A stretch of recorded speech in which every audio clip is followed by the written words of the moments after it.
So good evening and welcome to our last for this academic year Global Issues Through Literature session with the theme of Moving, Exploring Global Migration Narratives. For those of you who are with us for the first time, my name is Maya Konitzer and I'm with the Global Studies Center at the University of Pittsburgh. Tonight's event is co-sponsored by our colleagues at the Center for Latin American Studies, and we would like to extend our thanks for their partnership and contributions. And during tonight's program, we will be discussing the work of Reyna Grande, The Distance Between Us. And at this time, it is my great pleasure to introduce to you Professor David Tenorio. David Tenorio is assistant professor in the Department of Hispanic Languages and Literatures and is a faculty affiliate with the Gender, Sexuality, and Women's Studies program, the Graduate Program in Cultural Studies, and the Center for Latin American Studies at the University of Pittsburgh. At the intersection of Latinx American Cultural Studies, Performance Studies, Trans, Queer Studies, Feminist New Materialisms, and Public Humanities, David's work appears in the following works: Transmodernity, Lateral, Revista Conjunto, Hispanic Review, Latin American Theater Review, Centro Journal, Chasqui, Revista de Literatura Mexicana Contemporánea, the Global Encyclopedia of LGBT History, and is forthcoming in Cuban Studies and A Contracorriente.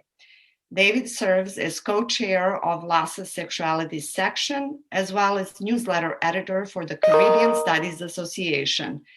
In relation to public humanities, David has been a co-facilitator of digital storytelling workshops in Cuba, Mexico, and the US, and been part of the digital storytelling project entitled Sexualidades Campesinas, as well as Queer Utopias. And with no further ado, David, I'd like to turn it over to you, and thank you for joining us. Thank you, Maja, for your welcoming, and thank you all for joining us tonight. I'm going to start with the presentation that I've prepared for us today, or tonight rather. We're going to go into a journey to understand the distance between us. So this is going to be a presentation, or rather a conversation, on memory, on migration and space. So I would like to thank Maja for the opportunity, Veronica, the director of the International, the Global Studies Center, along with all our partners. Again, thank you for being here with us. This is the agenda for tonight.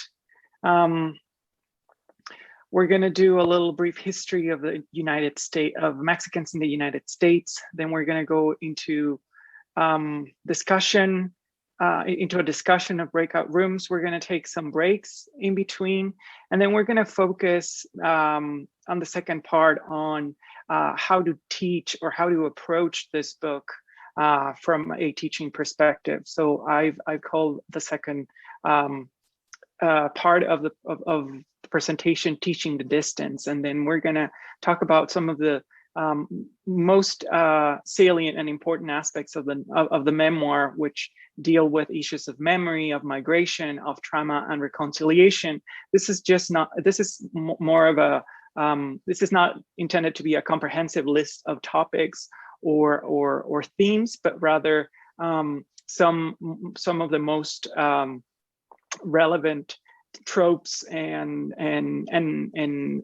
themes that I picked up through my reading. But I would very much welcome your own takes on the novel, your own reactions to it, and as we move through the workshop tonight, then we're going to flesh out all of those together.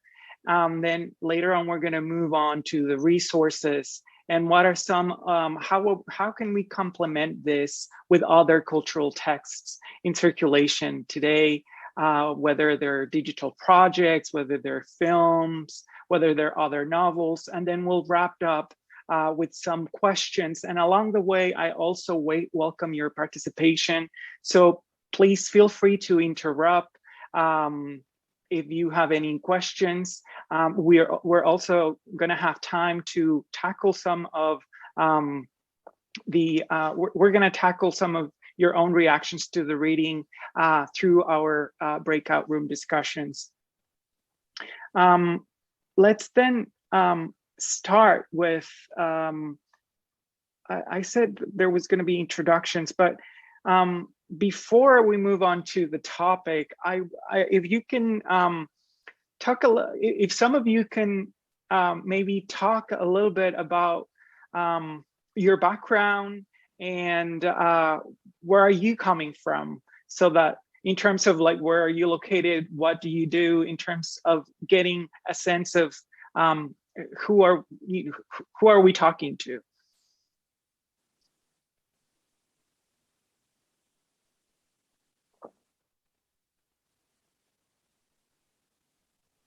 Hi, everybody. My name is Christine Tapu. I am a Pittsburgh public school teacher. I teach English as a second language to 11th graders. I teach English literature, well, American literature, and in an inclusion in a classroom that has English language learners. Thank you, Christine. And I'm also reading in the chat, Jamie who's joining from Columbus, Ohio, and who teaches humanities and literature. Thank you. Anyone else? I'm Vanessa Villalobos, and I teach at Swickley Academy in Pittsburgh, Pennsylvania. I teach Spanish, 9th through 12th, and I also teach global studies classes. And I just got done teaching the distance between us with my mostly 9th graders. Well, thank you. Thank you. We'll go back to you to see how that experience was. Some other people joining in the chat: June, Raylene, Mara, Sandy, Mike. Thank you. Rosanna. Sorry. Hi, everyone. I'm Rosanna Jaffe, and I'm in Philadelphia, Pennsylvania. I have a teaching degree in special education, and I am the daughter of immigrants. My parents are from Argentina, and I am the oldest of 3 daughters. And I was born in the United States, and my middle sister was born in Argentina when my parents tried to go back, and my youngest sister was born in the United States. All right, thank you for sharing that, Rosanna. Anyone else?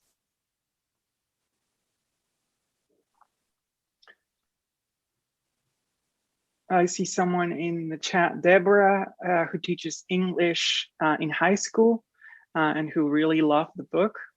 So if there's anyone else, go right ahead. Please interrupt me. I'm going to jump right into a brief history of Mexicans in the United States.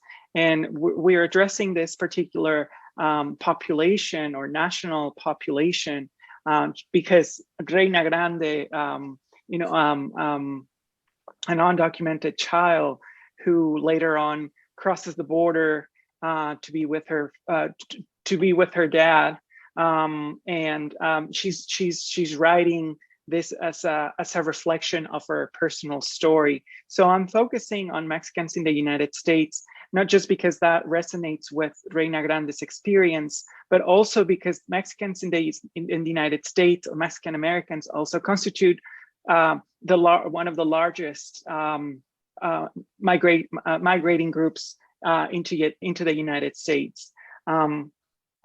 So to kind of put into perspective immigration from Mexico into the United States and this thorny relationship between Mexico and the United States, we need to go a little bit back in history and talk about the 1940s, and especially 2 events that mark that era. The Texas annexation of 1845 and the Treaty of Guadalupe Hidalgo, that culminated, well, the Mexican-American War that culminated with the Treaty of Guadalupe Hidalgo, which basically extended the territory of the United States, and parts of the Southwest were actually annexed to the continental US. This is what history tells us, but oftentimes what we don't hear is those personal stories, those intimate testimonies that happen on an everyday basis. Many of the people who were on those territories would say that the border crossed them, not that they crossed the border. So when thinking about the Treaty of Guadalupe Hidalgo or the wars related to Texas annexation, we also have to think about the people in those processes and in those events. So that kind of started that relationship in terms of immigration between Mexico and the United States, that set also the tone for what would later become immigration policies in the United States. So the expansion towards the West also talks about the ideologies of US expansionism, settler colonialism,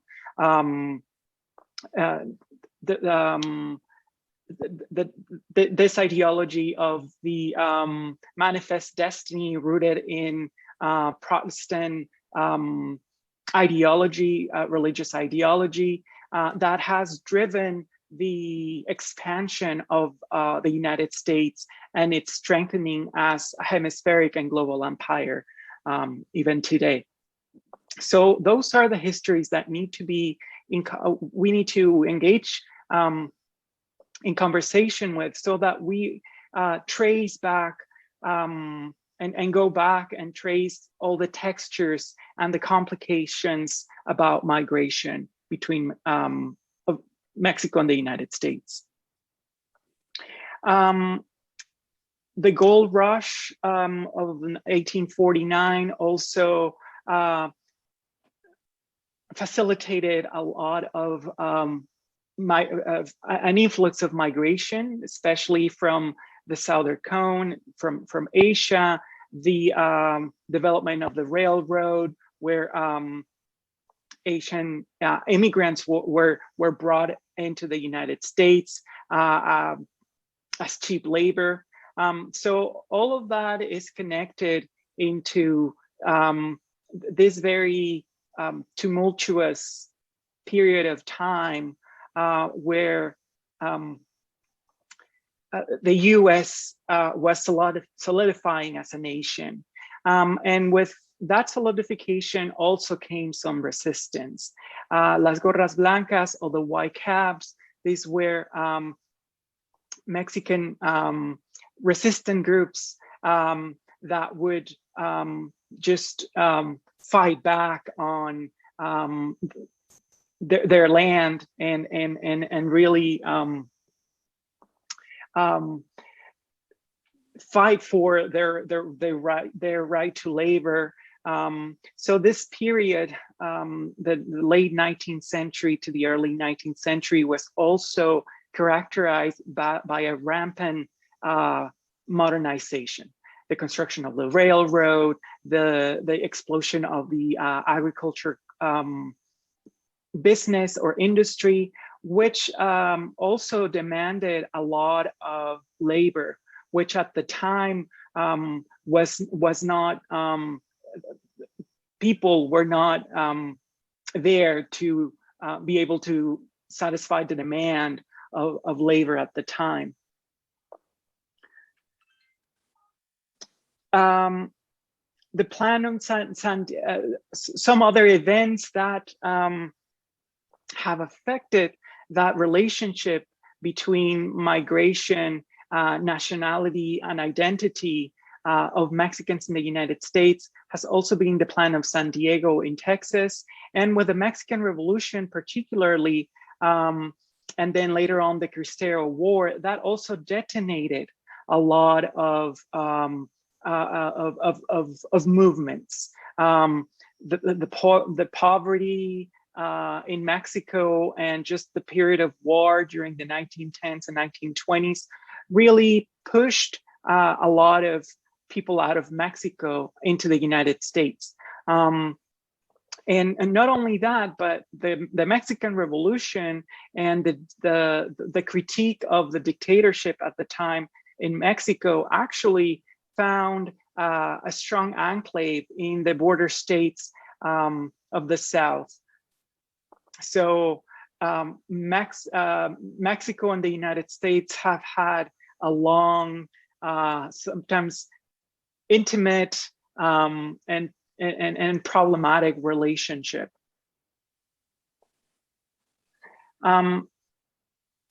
After World War I and with the Great Depression, the US government started to implement these policies where they would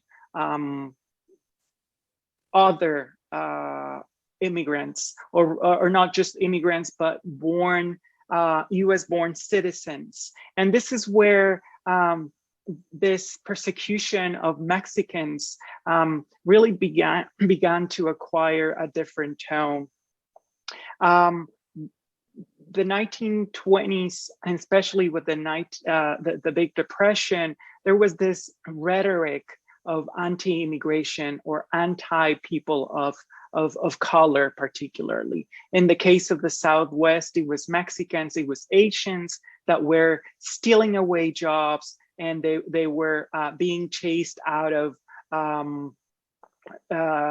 work environments. So the 1930 repatriations sent a lot of US born and US citizens from Mexican descent back into Mexico because of this rhetoric of hate and fear of immigrants in relation to labor opportunities and work opportunities for other Americans. That didn't stop the industries of agriculture, of manufacturing from growing. So from 1942 to 1964, a bilateral treaty or bilateral program between the governments of Mexico and the United States implemented the Bracero program, which basically brought a lot of Mexican peasants and poor working class Mexicans into the United States to work as agricultural workers. That is when a lot of the Chicano movement comes to place and takes place, and we will go into that later on. But with all of these changing demographics due to migration, to a migration that was also sustained and propelled by labor demands, there were other acts of resistance. The Suit riots, which was started in LA and also in El Paso, Texas, speaks about how the descendants of migrant workers started to form their own identity in terms of what they like, the music they like to listen to. So we start to see a whole formation of an underculture that grows parallel to US mainstream culture. Operation Went Back, another policy implemented by the US government that expel a lot of migrants because of undocumented status. With all of this taking place, then we see a counter movement. We see acts of dissent and dissension. The civil rights movements in California, along with the labor union, agricultural labor unions, brought together the fight for agricultural laborers' rights, agricultural workers' rights. So the 1960s and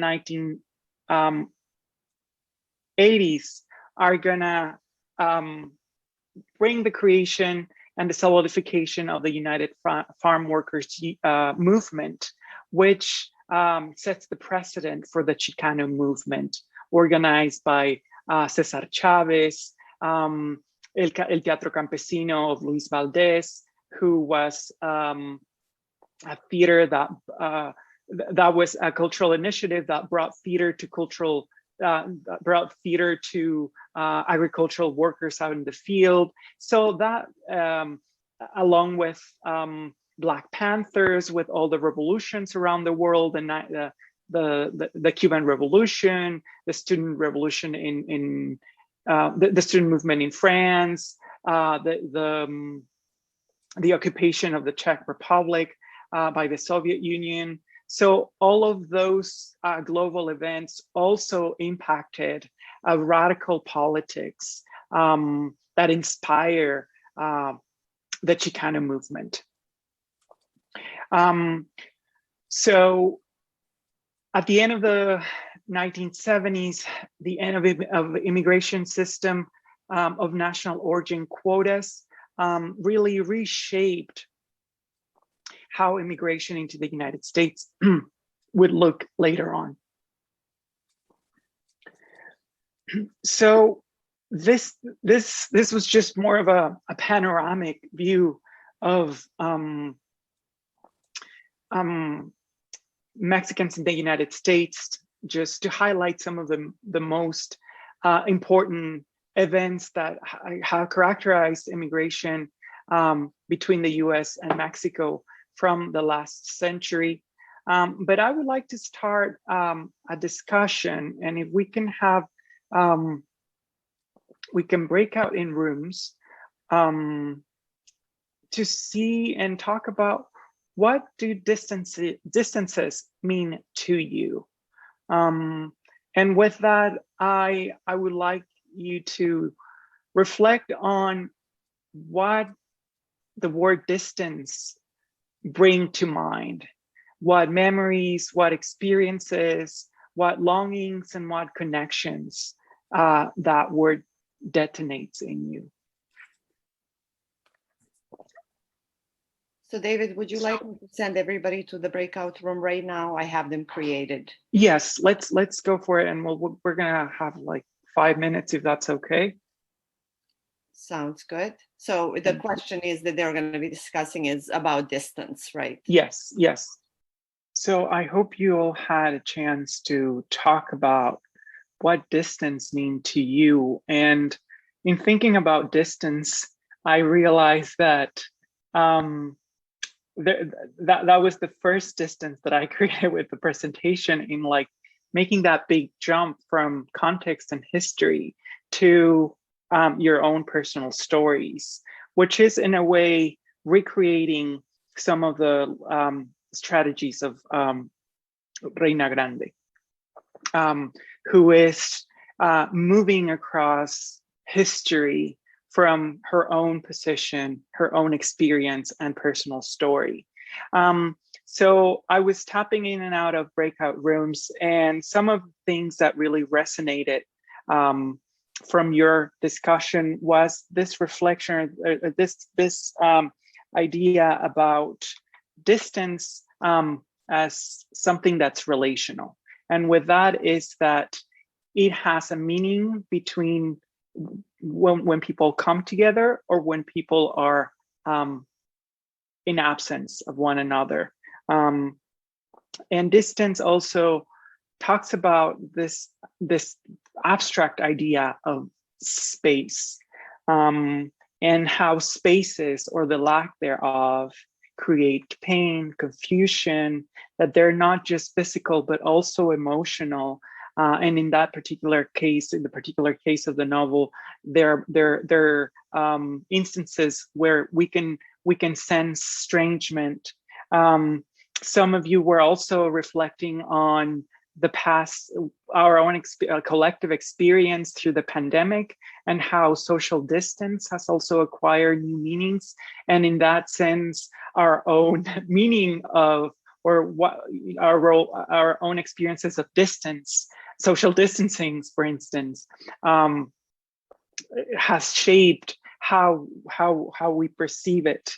I also noticed this contrast between the rural and the urban.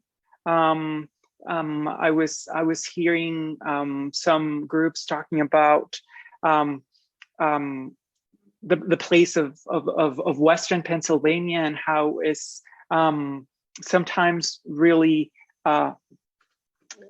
far from other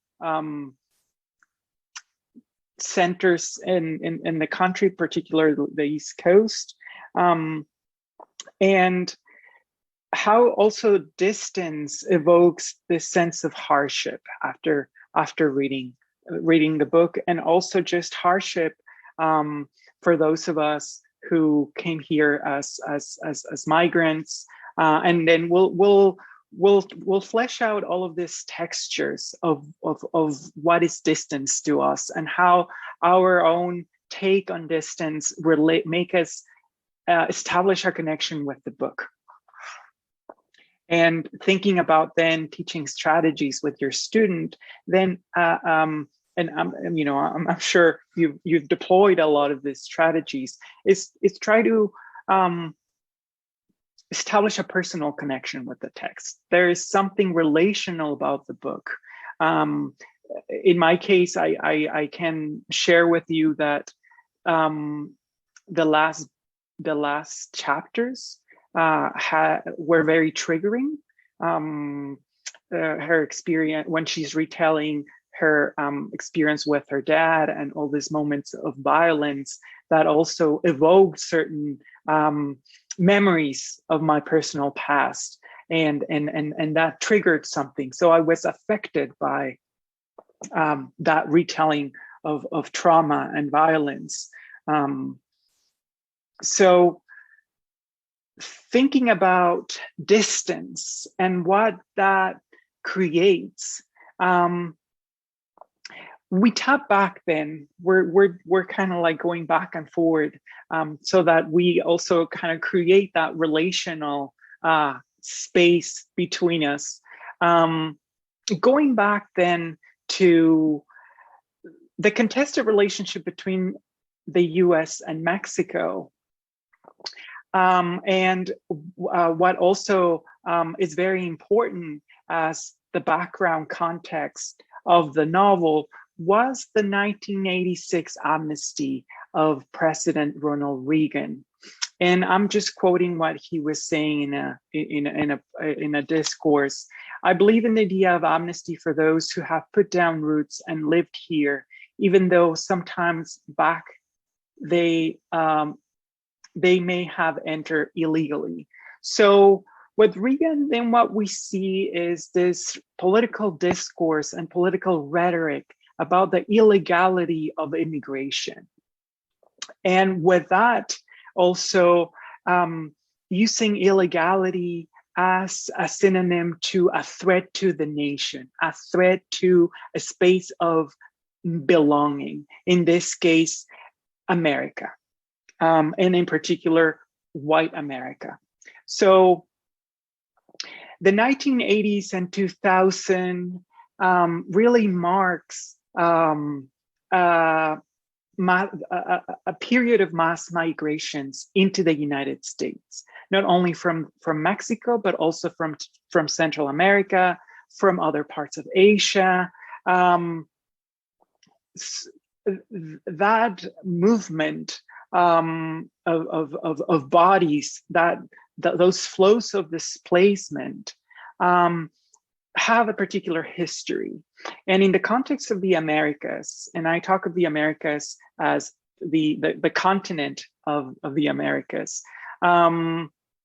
we have to recognize that the United States has had a policy of intervention and imperial intervention that has also created the socioeconomic conditions that expelled certain people out of their own country. And I'm thinking in the case of the border states with Mexico, of the maquila industries after the 1994 NAFTA agreement between Mexico and the United States, where transnational corporations from the United States open up sweatshops. I'm also referring to the banana republics, the Central American countries that were very much affected by a form of colonialism from the United States. The United States created this infrastructure that facilitated the modernization of those countries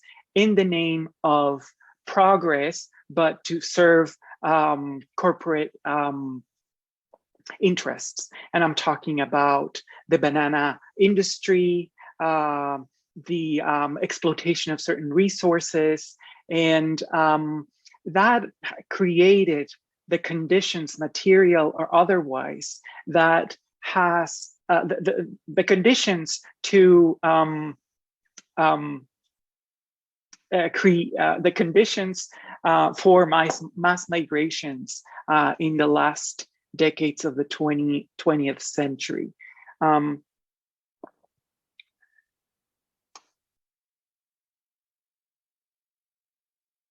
Migration after that amnesty of 1986 then has been characterized by an increasing militarization, if we can call it that way, of the border. The 1990s and the early 2000s has seen the strengthening of border patrol agents. So this graph, this slide shows how the US has really invested in border patrol and how it has increased the surveillance, the mechanisms of surveillance, whether they're border patrol officers, whether they're technologies, whether they're policies that restrict the movement of people from and out of the United States. And I also want to highlight the socioeconomic and monetary implications of migration. The remittances, people, immigrants from Central America and Mexico usually send money back home, and they represent a lot of money. They represent a lot of industry, a lot of, they also talk about all the industries around migration, whether they're services to send money, whether they are like Western Union, MoneyGram, whether they're calling cards, whether they're plans, like telephone plans that do not require a set contract, whether they're, so I'm talking about all of the businesses, formal and informal, that emerge and benefit from this type of money-making processes, this remittances from the United States. In 2018, people sending money into other parts of the Americas equaled $32 million. And with that flow, which just indicates that the flow of capital and money, it really has not been so heavily regulated as the movement of people coming through and out of the border. 1994 also marks a pivotal year between Mexico and US relations. The signing of NAFTA, the North Atlantic Free Trade Agreement, that basically allowed US corporations to have a lot of say on their own policies as entities that can have free regulations and don't pay any taxes to foreign countries. With that, Operation Gatekeeper, Operation Hold the Line, Proposition 187 in California also represented these gestures to limit and restrict the movement of bodies across the border. 1996 marks the Illegal Immigration Reform and Immigrant Responsibility Act, which really reframes how legally they call illegal immigration is, and how immigration authorities really have a lot of free room sometimes that goes unaccounted, and that they're not held responsible for. And by that I mean they have a lot of agency in deciding how to treat migrants and how to process them. As of 2003, Latinx constitute the larger minority groups in the United States. There's a whole debate around the term Latinx, whether it's Latina, whether it's Latino. That's another different conversation that we can have later on in our discussion. But basically, the X in Latinx points to this mobility, to this idea of in-betweenness that characterizes a lot of the experiences of people of color from Latin American descent. And by Latin American descent, I'm also not trying to essentialize a Latin American experience, but simply speak of those communities that have also been expelled by the national projects in the Americas. Whether it's Mexico, whether it's Guatemala, El Salvador, Chile, Argentina, migration exists for many reasons. The war against drugs in Mexico has really changed and our perceptions in the U.S. of Mexicans.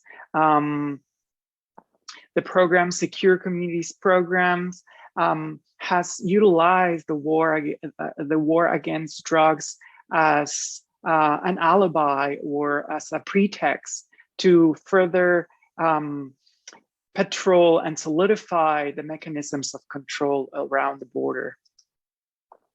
2010, the Proposition SB 1070 in Arizona that restricted, that allowed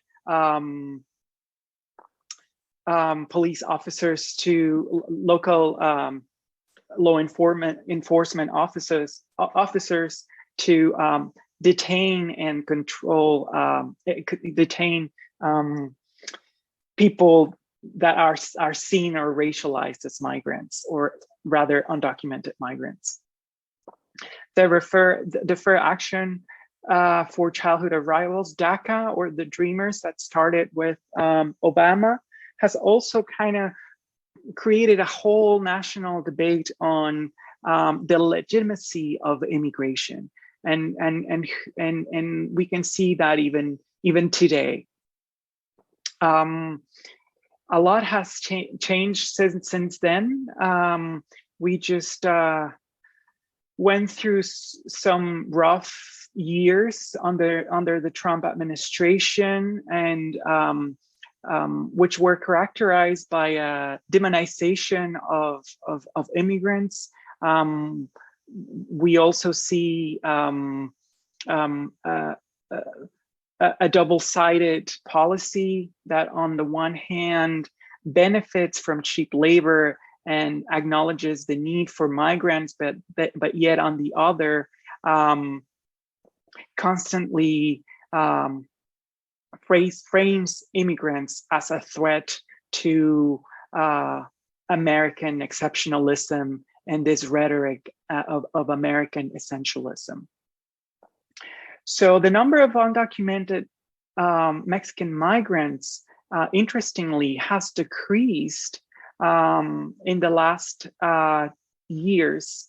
From 1995, we had about 3 million undocumented Mexican migrants, and that has just doubled in the last 20 some years.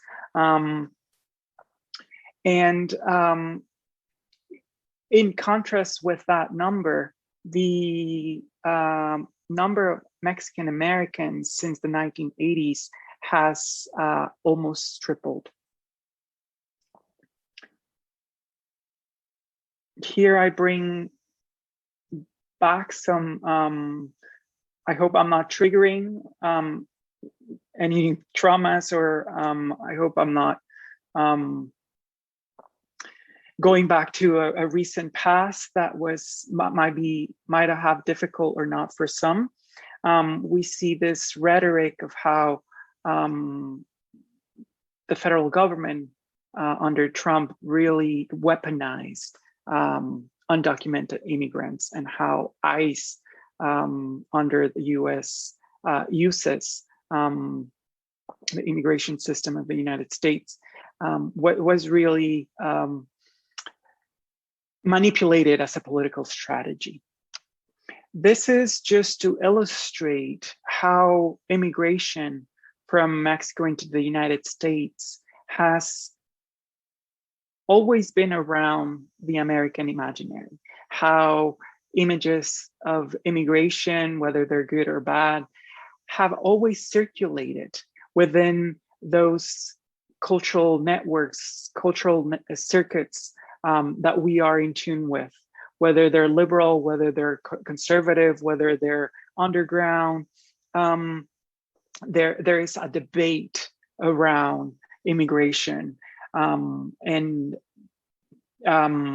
we also need to be critical as to how is this produced, who's behind the representation of migrants in a particular way, and who benefits at the end of the day from this. So thinking about that, I'm showing just some of the statistics that show that unauthorized immigrant numbers from Mexico have actually declined in contrast to other nations, and that not Mexicans now outnumber Mexicans in southwest border apprehensions, and that means detentions. So as much as there is this rhetoric that wants to demonize and impinge a particular Mexican idea of Mexicanness, we see, statistically speaking, that undocumented immigration from Mexico has actually declined in the past years. Having all of that in our minds and having a little bit of context, we're gonna go into breakout rooms, and I'm gonna paste these questions on the chat, and we're gonna then go into the text per se. So we're gonna reflect on your own assignment. You were asked to pick a paragraph of the book and then come up with 3 discussion questions. So the first question that I would like us to discuss is, what made you pick that paragraph in particular? And how do your discussion questions relate to your own personal experience of distance? And what aspects of the book stand out to you? And what conversations do you hope to spark with your questions? Just give me a moment. I'm gonna copy and paste the questions on the chat, and then we're good to go.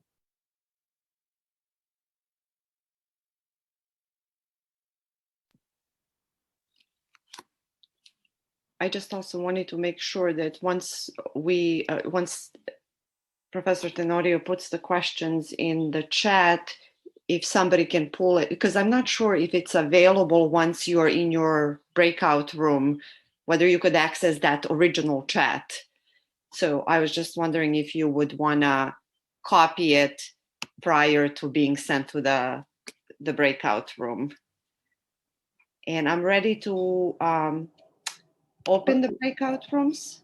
Let's go for it. And then I'll just join every room, and then I'll try to paste the questions in every Okay, and David, would you like to say how much time we would want to take in that? Yeah, let's take about 10 minutes, because then we have a break, right? Okay. Yeah, yeah, okay. Thank you.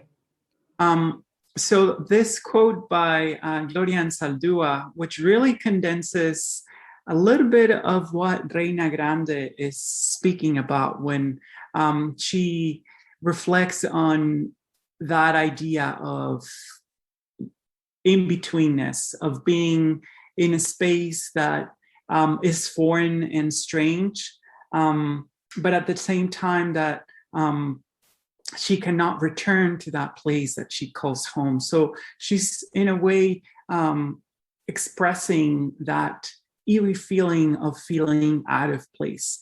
And that is something that Ansaldúa writes on and talks about the mestiza consciousness. And I'm just going to read the quote that's on the slide right now. The new mestiza copes with developing a tolerance for contradictions, a tolerance for ambiguity. She learns to be an Indian in Mexican culture, to be Mexican from an Anglo point of view. She learns to juggle cultures. She has a plural personality. She operates in a pluralistic mode. Nothing is thrust out. The good, the bad, and the ugly, nothing rejected, nothing abandoned. Not only does she sustain contradictions, she turns the ambivalence into something else. So for Ansaldúa, this idea of in-betweenness, of ambiguity, is a force for creation, a force of transformation that can lead to something else. With that in mind, then we can approach Reyna Grande as the distance between us as a space of possibility. That distance that alienates us can also connect us and also reshapes how we understand each other, how we understand ourselves, but also how we understand one another. To talk a little bit about Reyna Grande means to talk about, we have to deal with, who Reyna Grande is, how she comes to be, and how she has she positioned herself within the cultural industry of the United States. She was born in 1975 in Iguala, Guerrero, Guerrero is a state that is in the southwest of Mexico. I don't know if many of you are familiar with the town of Acapulco. So Iguala is not far from there. She was an undocumented child migrant. And as she later on shares in her memoir, she goes to the University of Santa Cruz to get a BA in creative writing. Then later on, she moves on to do a Master's of Fine Arts at Antioch University. In 2006, she was awarded the Premio Aztlán Literary Award. Later on, she got the American Book Award in 2007. She has a whole list of awards which just have positioned her as a strong voice of Latina and Chicana literature. In 2012, she was a finalist for the National Book Critics Circle Award. And most recently, or well, not that recently, but a couple of years ago, she was awarded the International Literacy Association Children's Book Award. She currently lives in Woodland, California, which is a town not far from UC Davis, or like Davis, a place that I hold dear to my heart. She's very approachable. I've seen her speak in public events. Most recently, I saw her in an event organized by the state of Maryland library system. They organized an event on Latina writers, and Julia Alvarez, Angie Cruz, we're all part of the conversation along with Reyna Grande. So she is part of the literary, she's part of this literary constellation of Latina writers that has really made it into mainstream literature in the United States. Some of her books, 100 Mountains, A Dream Called Home, Dancing with Butterflies, really engage, and they all speak about the migrant experience, the experience of an undocumented child, and the effects of that migration in her life. And we can see a lot of commonalities and a lot of literary tropes and metaphors that connect with other Latina writers. The distance between us, we have two editions. We have the Young Readers edition, which is more of a graphic novel. For those of you who have resources to purchase books in your schools, then the Young Readers edition can also be another way of interacting with the text through the visual. As I was saying, there are certain tropes, there are certain metaphors, there are certain themes that connect Reyna Grande with other Latina writers, such as Sandra Cisneros' The House on Mango Street, the story about a young girl that finds her way through poor working class migrant neighborhoods in Chicago. Angie Cruz, her most recent novel, Dominicana, which also grapples with a coming of age story in New York City. And Julia Alvarez, how the Garcia girls lost their accents. And many of these texts and books grapple with issues of identity, issues of gender, issues of assimilation, of how one finds its way as a migrant woman in the United States. So I've divided this section, Teaching the Distance, in kind of like three subtopics. One that deals on memory, the other one that deals on, I can't remember right now, migration, and the other one that deals on trauma and reconciliation. And these are not exhaustive topics or themes or tropes, but rather just it provides a little bit of a structure for our conversation. So there's a lot of, there is an emphasis on memory. And as you have all pointed in your breakout rooms, we see how memory is related not just places, but also feelings, sensations, the idea of code switching, of becoming bilingual or bicultural, and how those experiences change and reshape a sense of belonging that is somehow contained within this personal stories that trace and put together a larger collective history of migration, of the places that we inhabit and that we are in, and that we later have to let go for many reasons. So on this insistence on memory, I would like to point out the interpersonal bridges that the novel can help us establish with students. What kind of questions would then help us establish connections of analysis that relate to students' interpersonal experiences. And one of the quotes that kind of really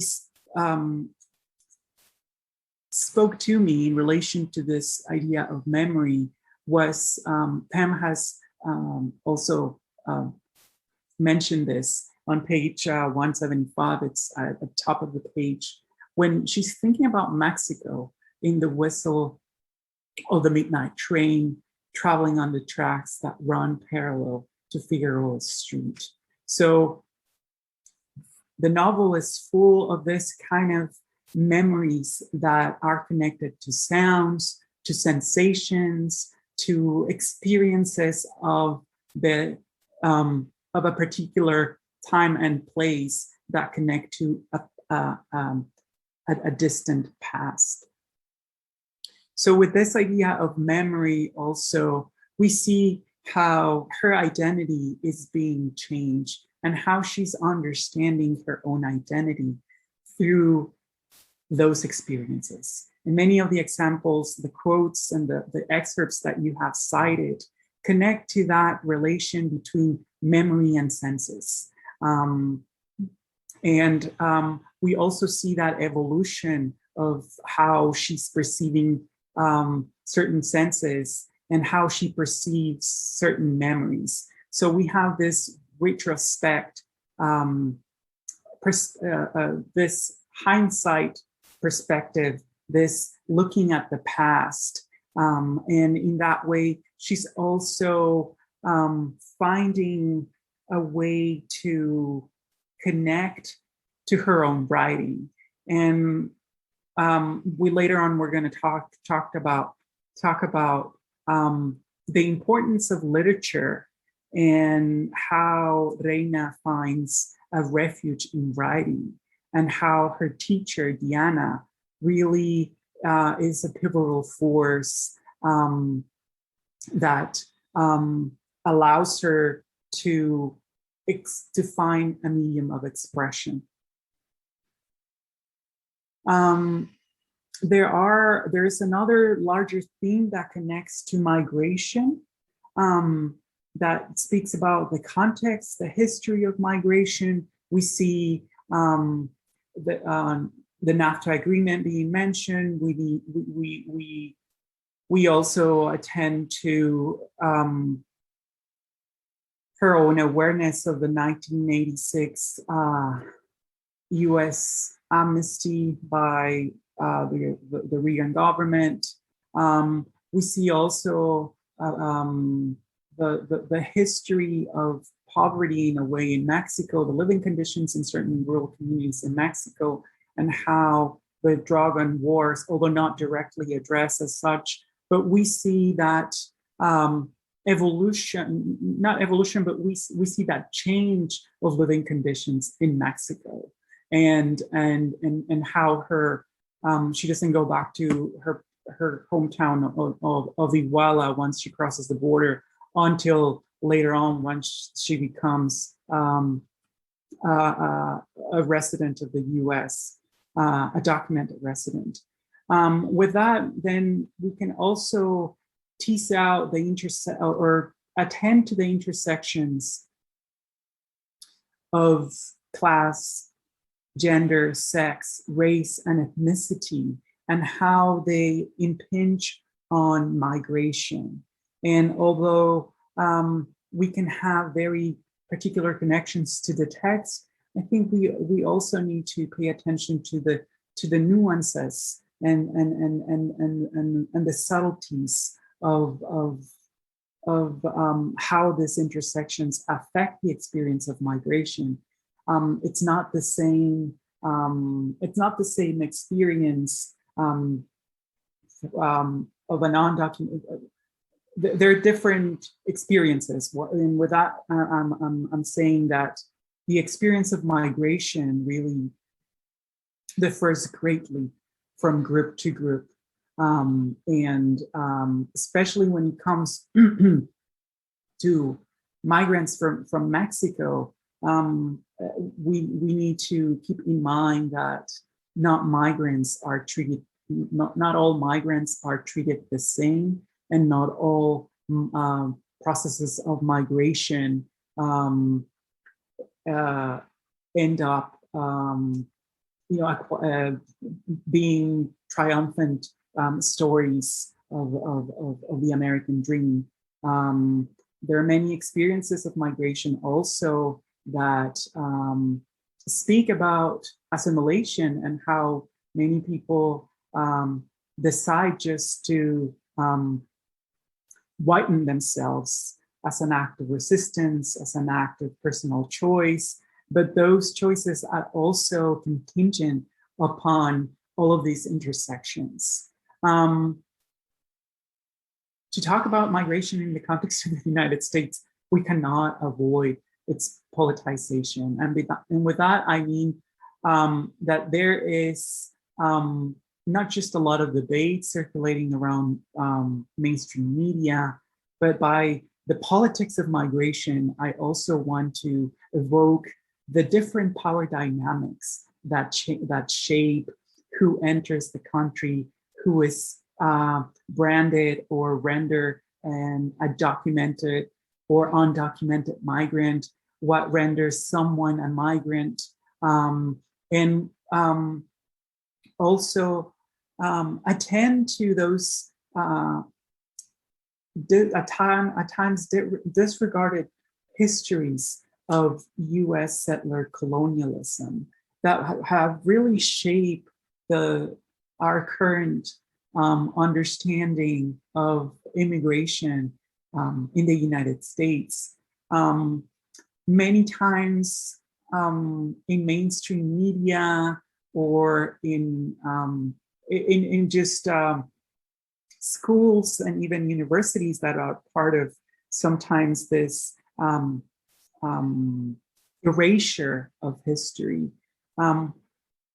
We have a hard time understanding, and by we I mean certain institutions have a hard time acknowledging the colonial history of the United States, its relation to slavery, and how that also have shaped how others are framed within the national imaginary, and how the nation is constructed in a particular way.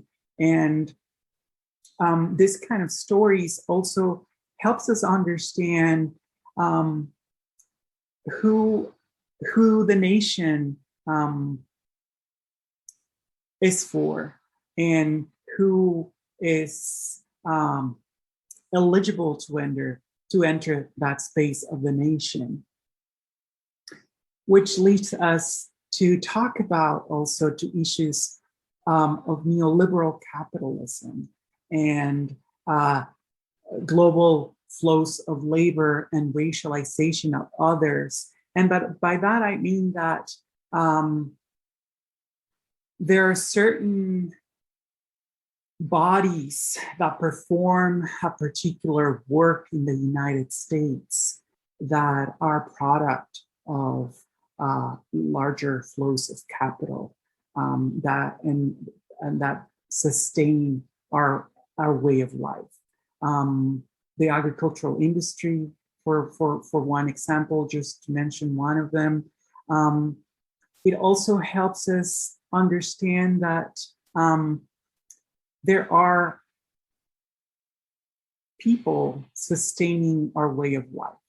That is, when we go to the grocery store and we pick up a box of raspberries or broccoli or strawberries, there are hands and there is labor being involved that produce that commodifiable object.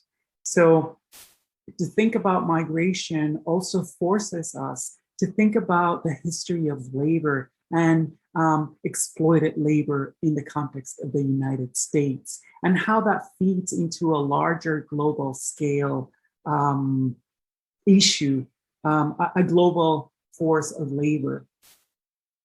And with that in mind, on immigration, then I'm appealing to the sociocultural bridges. So how can this novel, and in thinking about with your questions, how can your questions, or how can we frame conversations that would speak about all of these aspects underlying the stories of migration contained in the book?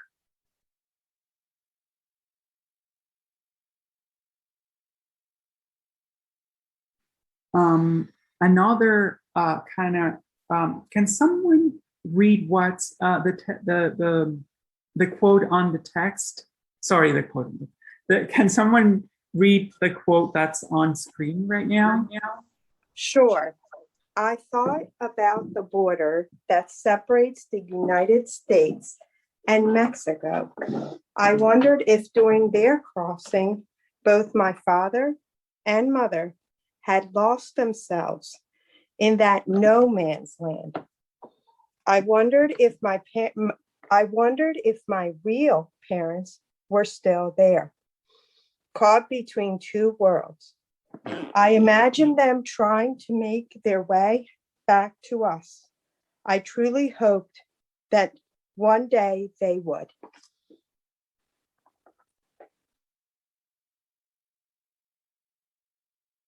Thank you so much. So here, speaking about the border as this space that separates people from two countries, and how Reyna sees this crossing as a space that changes others. In her view, how her parents become something else, and it also helps us to understand that the idea or the memory of something that we have might change, of something that we once have and we no longer have, is contested. The idea of her parents once they left was kind of frozen in time, and it really changed as we moved through the book. The book is interestingly divided into two parts. The first part deals with her mom, and the second part deals with her experiences with her dad. And although very different, they all have interconnections. They all evoke this feelings of alienation, of separation. We often also see that there is a romantic idea or an idealized idea about what parenthood is, and how later on in the book and throughout the book, we see how this idea of parenthood is being contested. Another aspect of that we will touch on in a minute is the idea of systems of care.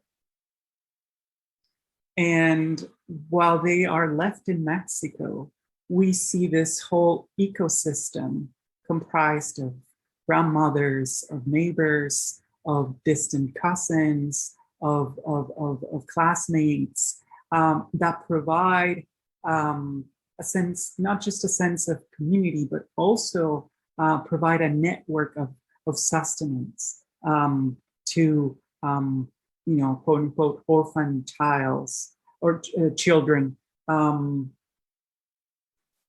Something that really speaks about this idea of the distance between us. Then it's the relationship between Reyna and her siblings and her parents, and how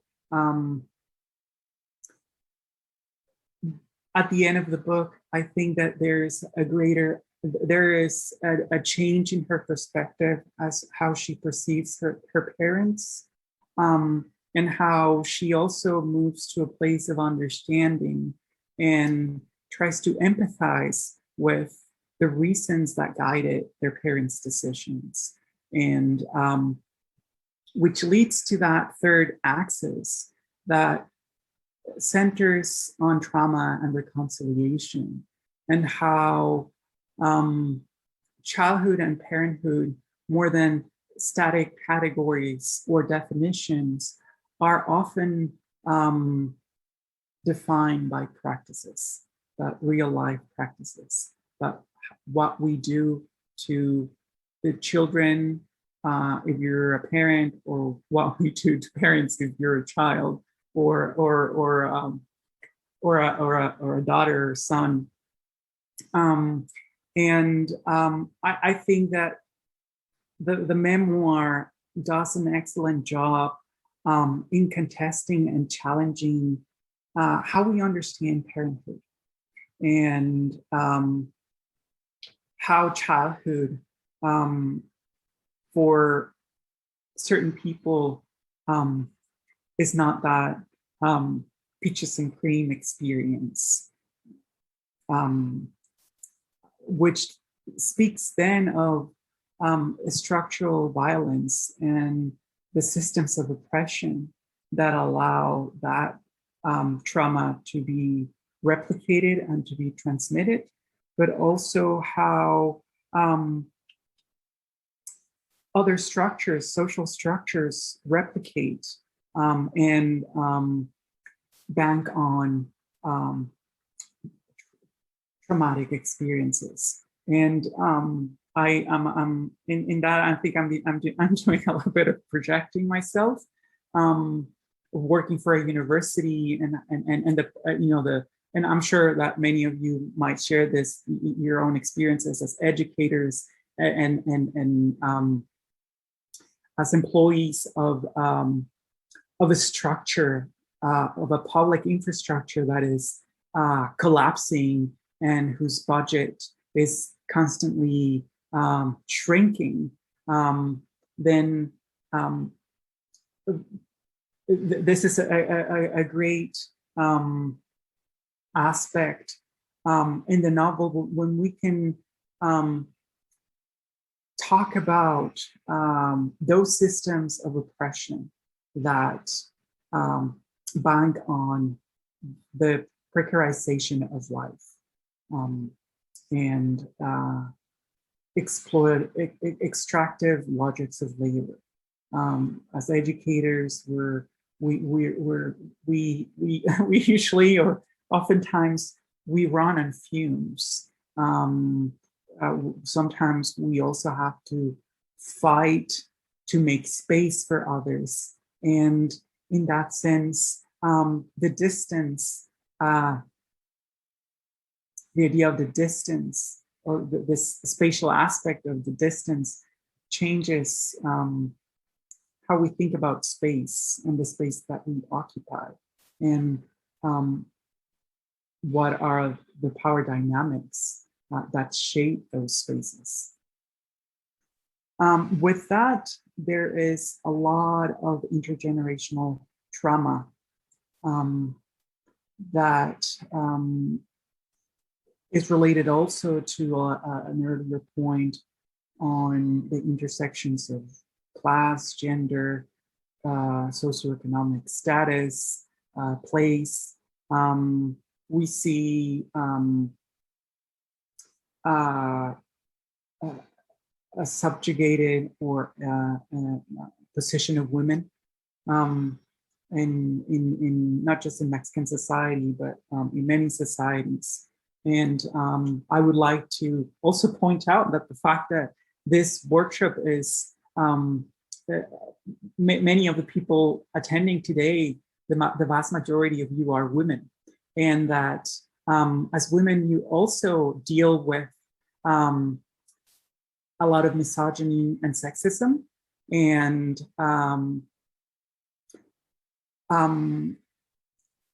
that connects then with this idea of intergenerational trauma. And here we see how, in spite of the precarity of Reyna and her family, we can see those underground networks of care. You know, when her mom starts to go and work and sell snacks at this fancy events hall, when the matriarchs of the family take care of a lot of the children, when they have to assume, whether they like it or not, willingly or not, a position of care. And I think that's very powerful in thinking about the strategies of facing intergenerational trauma and how networks of care emerge. This intergenerational trauma also speaks about the experience of immigration. And we see that how Reyna's dad turns to alcoholism as a coping mechanism, and all that violence that was detonated for many other reasons. And in that space, we can also think about this memoir as an act of something a queer writer and scholar, José Esteban Muñoz, would say a reparative heuristics, a way of facing trauma and violence that detonates or helps us create something that's different. So in that case, Reyna Grande finds in literature a refuge. Writing is a way of healing. And this memoir is mediating. It's an artifact that helps her also mediate that distance between them. And in that, we're also engaging with that distance, and we're also complicit with that strategy of healing. So this is also a great book to think about how writing can be a healing practice. And we see that in the acknowledgments, in the epilogue, when she talks about a community of writers, a community of female writers, and in particular Latina writers, the Macondo book workshop organized by Cisneros, and how literature then connects, helps connect others, and how there's also larger issues with literature in the United States. I was reading not long ago, I was reading an article about the place of people of the place that authors of color occupy within the larger mainstream book industry in the United States, and how there are still issues of representation in authorship. Along this idea of trauma and reconciliation, we also see a huge network of family relations. We see how through the eyes of Reyna Grande's, through her own personal stories, we see how family relations change over time. And there's a lot of references of food, of smells, of candy. I remember the tamarind candy. That's that's our that would be an equivalent to a Mexican Hershey bar. So again, we see how objects are interconnected with this idea of family relations. There are also a lot of reference to Mexican popular culture. She mentions ranchera music. She mentions TV shows, telenovelas. So again, we are connected with this other universe of cultural worlds that can be a great tool for engaging with different cultures. In this sense, then, trauma and reconciliation speak about the affective bridges that are present in the novel. What affects us and what becomes affected in the text. And sort of to illustrate this idea of an affective bridge, there is this quote from page 322. Would someone so kind as to read it?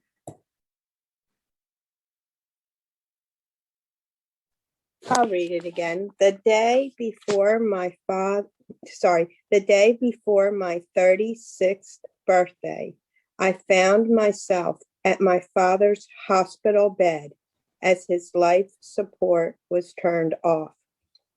As I held my father's hand, and my life had often asked myself, if I had known what life with my father would be like, would I have still followed him to el otro lado? Thank you. So here we see how her relationship with her father, as he is diagnosed with cancer and he's dealing with that, also changes.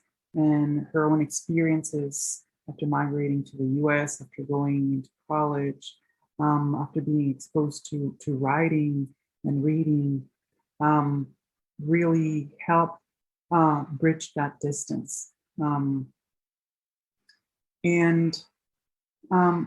With that, I would like then to move on then to the resources, or what other resources are available out there that can complement this reading, or that can engage differently with this reading. And these resources most of them are open access.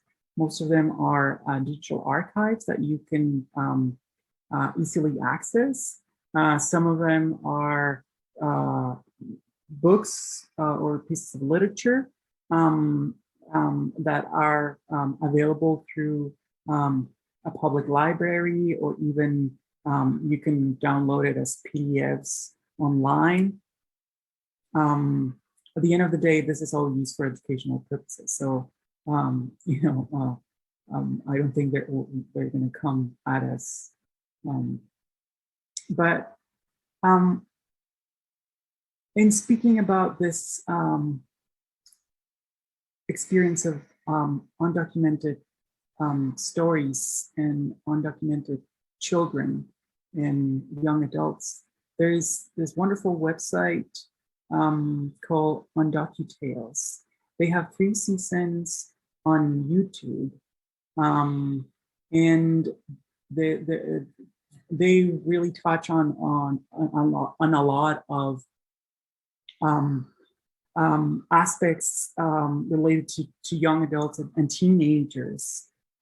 So for those of you who are in touch with that student population, these are great video clips and series that are really powerful, because students often appreciate personal stories and unmediated accounts.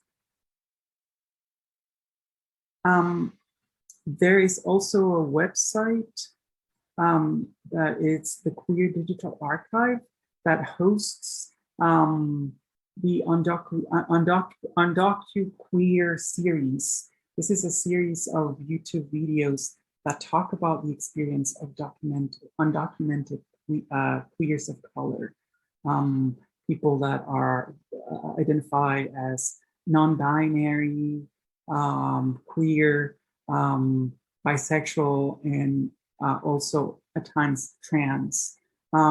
For trans experiences, we have if you want to check that out, I do listed that here, but you can contact me later on. And there are resources. The Trans Latina Coalition would be a great example, and that also is housed within this digital archive that's called digital. I'm going to click on it, and I'll just show you a little bit of the resources that they have there. The Equality Archive. And then there's a whole description on the undocumented movement. You can find stories about undocumented queer activism, and how many of them are related to activism that demands action, real action, and political involvement. These are stories that have been featured in many mainstream media outlets. And the Equality Archive is also a great resource for queer, trans, and lesbian and feminist resources. This is, we have a whole archive of queer activism and queer resistance here, so you can explore that if you like with your students. It's a great resource, especially for those who engage with social science studies, feminism. I don't know if that's taught in some schools. Another great digital archive is the website called Humanizing Deportation, Humanizando la Deportación. Here we'll visit the website briefly. This is a transnational project. Well, I'm here again. Sorry.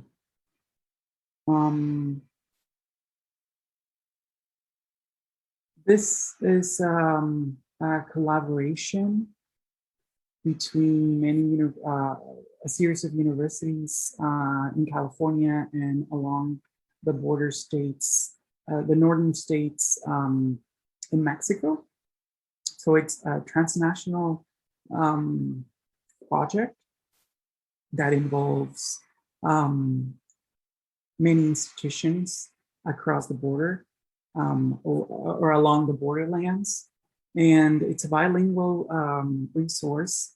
And the project features about 263 digital stories.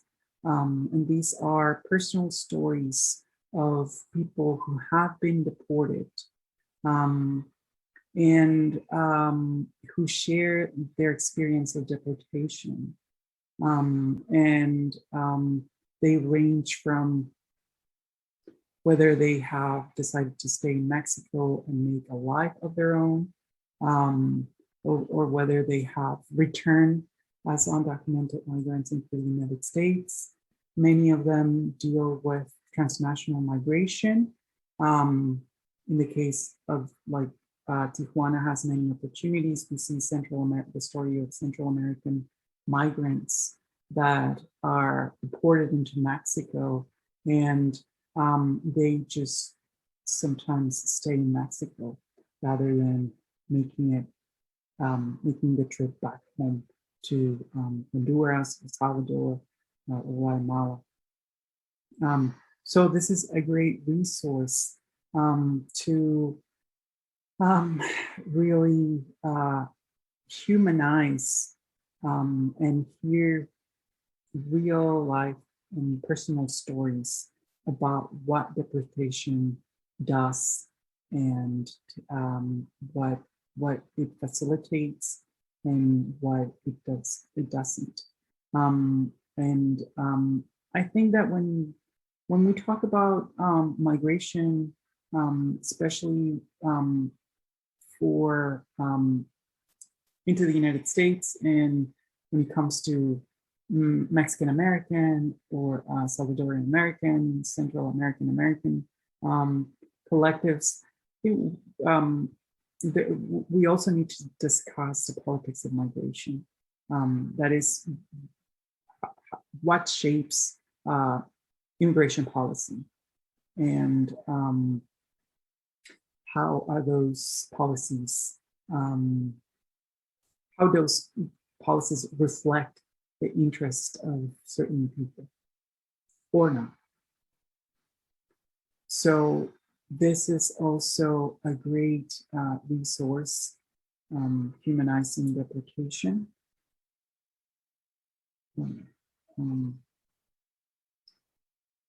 Going back to the PowerPoint, there is a huge there's just a lot of options when it comes to film.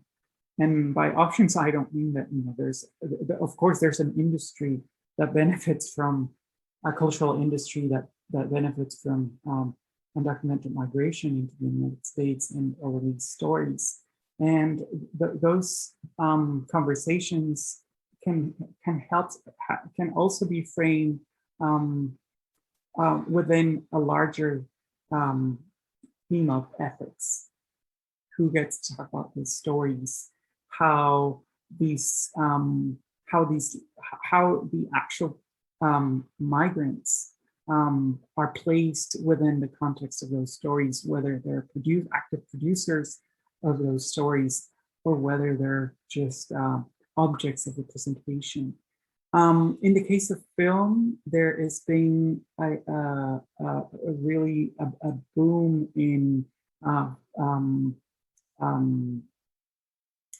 digital media. La Jaula de Oro, Sin Nombre, La Bestia, that talks about this train that crosses the border and that runs from the south of Mexico up until the northern states of Mexico. Casa en Tierra Ajena, that speaks about who has the right to migrate and who doesn't, and who has the right to stay in their country,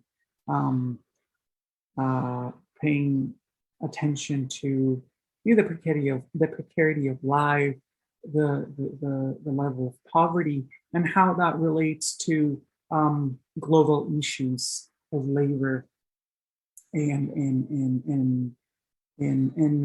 commodification, and at the end of the day, industries.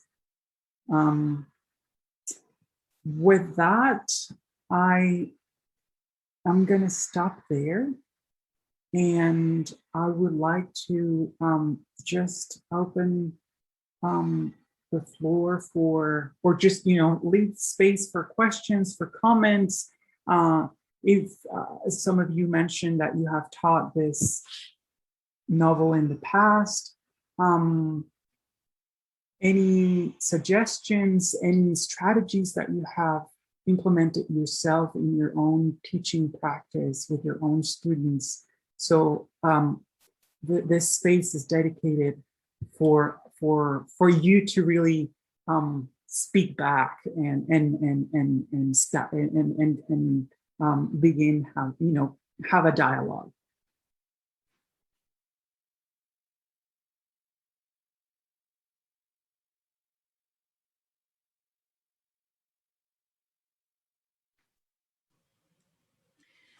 Before I teach the course,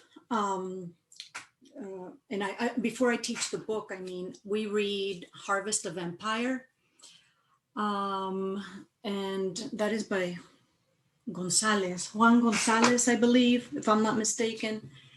And that really sets the stage for, background information and history. And although it's dense, for high schoolers to read, they plugged through it, and they said, even though it was a hard read, we appreciated that we got to read this before anything, because it really set the stage for how things are, what things are happening, why they are happening. And like you said, David, going back, way back when, to see the relationship between the US and Latin America, and even before that with the colonial, Spaniards and Portuguese and whatnot, and the legacy that they have left behind and set the stage for the class differences and whatnot. So that book is perfect, to pretty much set the stage for that. And then we go into, I do use a lot of TED Talks and just other clips that I've found helpful that tell the stories of, migrants and whatnot. And then we plug into the book, and they just fell in love with the book, and they were so emotional at times reading it. And I think that it even my seniors that were getting ready to leave were like, we never really finish a book once we're at this point, but we are going to finish this book, It spoke to them in different ways, not necessarily the immigration piece per se, coming to the United States and whatnot, except for this one girl who was adopted, Asian American. And we found out that her mother had just left her at a gas station in China. And so that sense of not belonging really spoke to her. And so the book just spoke in different ways to the kids, and they were very mature about it, and lots of empathy. And I think that was, if anything, that I wanted for them to get from the book, it was how to see others and how we want others to see us, and to have that empathy that we so lack anymore, and yeah, I'll leave it at that. It was a great experience, and I'm waiting for a paper from them, so I'm really excited to read that. Thank you, Vanessa, for sharing that and for giving us that great resource about contextualization and history. That book of Harvest of Empire, a history of Latinos in the United States, that speaks about the labor that has been demanded from Latinos in the construction of the US. Anyone else who would like to share your impressions, how you envision that this book might be a resource for your own courses. And for those of you who, I remember some of you mentioned that were a little unsure as to whether this can be taught in your course. So I would invite you to perhaps really engage with a comparative approach and how we can use this novel in conversation with other novels or other cultural artifacts to talk about particular experiences.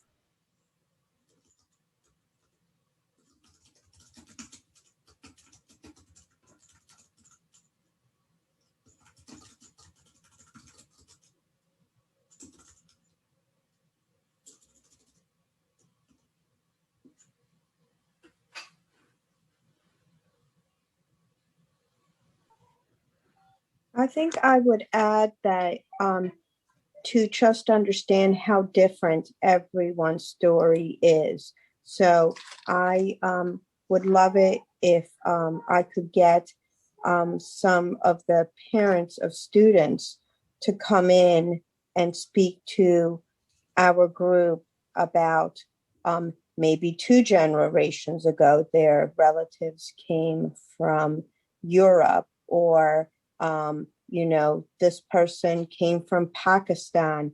What was their experience like coming to the US, and to see the commonalities and differences from people all over the world.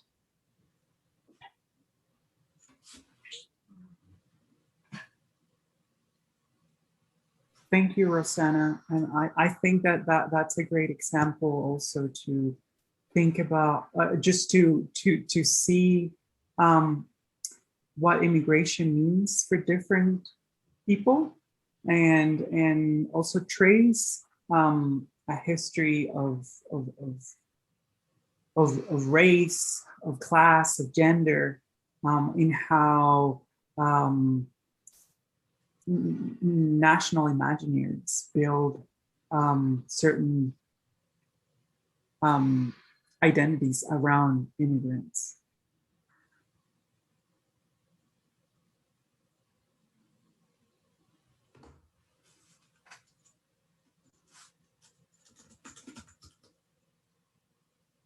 There are some comments on the chat. The Golden Dream, a great movie.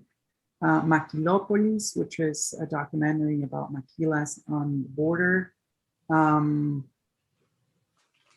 Which Way Home, Desert Blood, is another novel.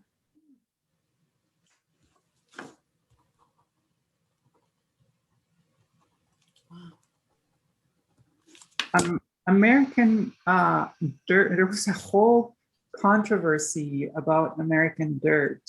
And I think it would be an interesting exercise to compare something like The Distance Between Us, or even The House on Mango Street, with something like American Dirt, to engage in that comparative approach about what the positionality and the ethical implications of writing from certain subject positions.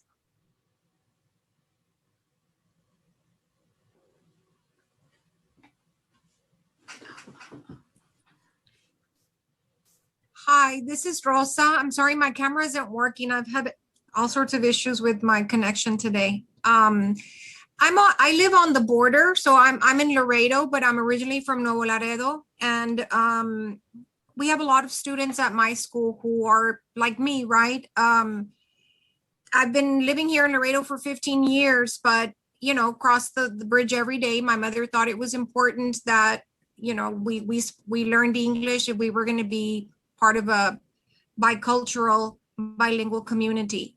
But something that I spoke about in one of our breakout sessions was this idea of sense of belonging. It was difficult for me to figure out whether I was Mexican or whether I was part of the United States. So the book really touched me there when she keeps talking about belonging. I had never studied any Mexican history. I knew nothing. And it was because of professors when I was at school that because people would ask me about Mexico, and I was very embarrassed because I knew nothing.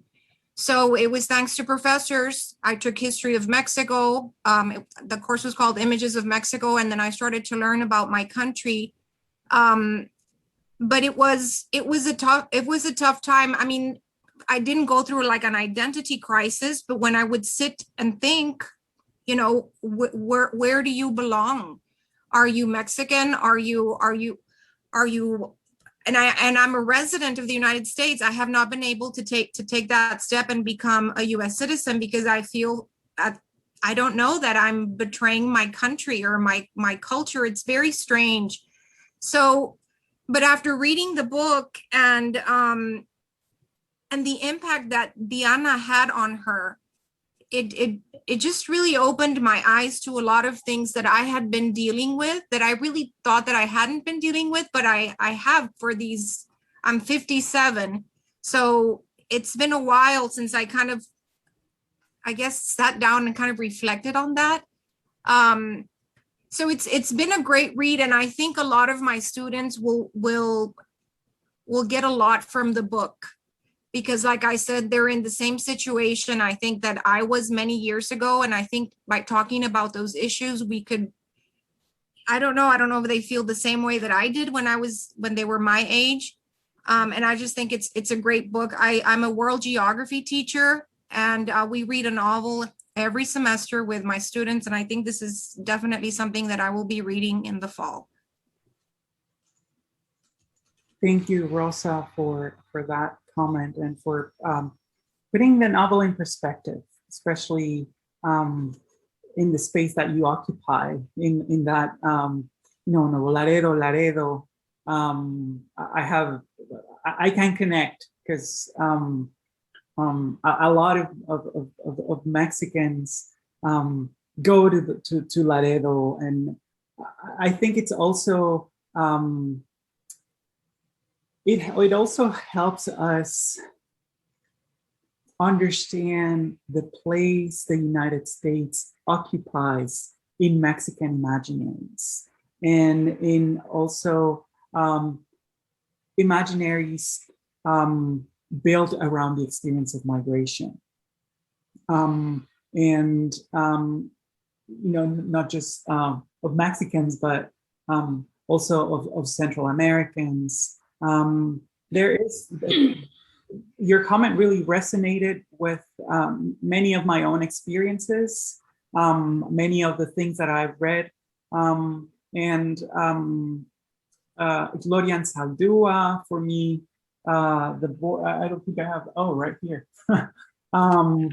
This book that is kind of like my Bible, The Borderlands, where Gloria and Saldúa really deals with that contradiction, with that ambiguity, and proposes to think about that ambiguity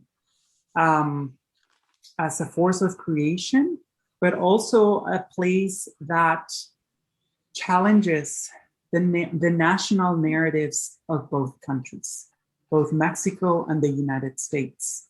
Mexico, as in the case of the United States, also has built a whole national canon that expels difference. We don't see indigenous people represented. We don't see Afro-Mexicans being talked about, Asian Mexicans, or Mexicans from Asian descent.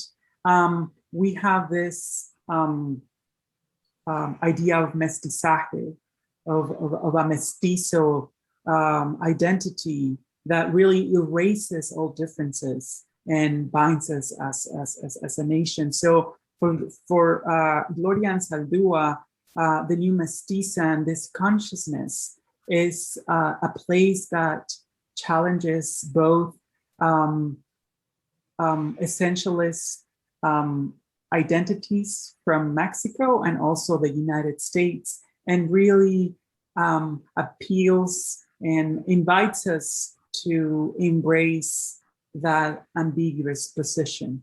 And in her case, she defines herself as a lesbian Chicana, and she questions the misogyny of Mexican culture. She questions the homophobia in both American and Mexican societies, and deals with that distance in a particular way.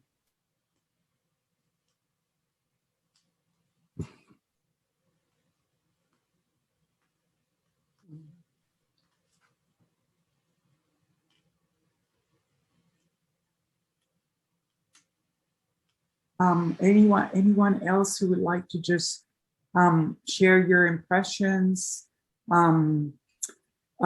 Maybe we can go into, as we approached 8 o'clock, do you find this workshop helpful? What are some strategies that you think you can incorporate in your own teaching? And what are some of the takeaways that from this conversation for you particularly?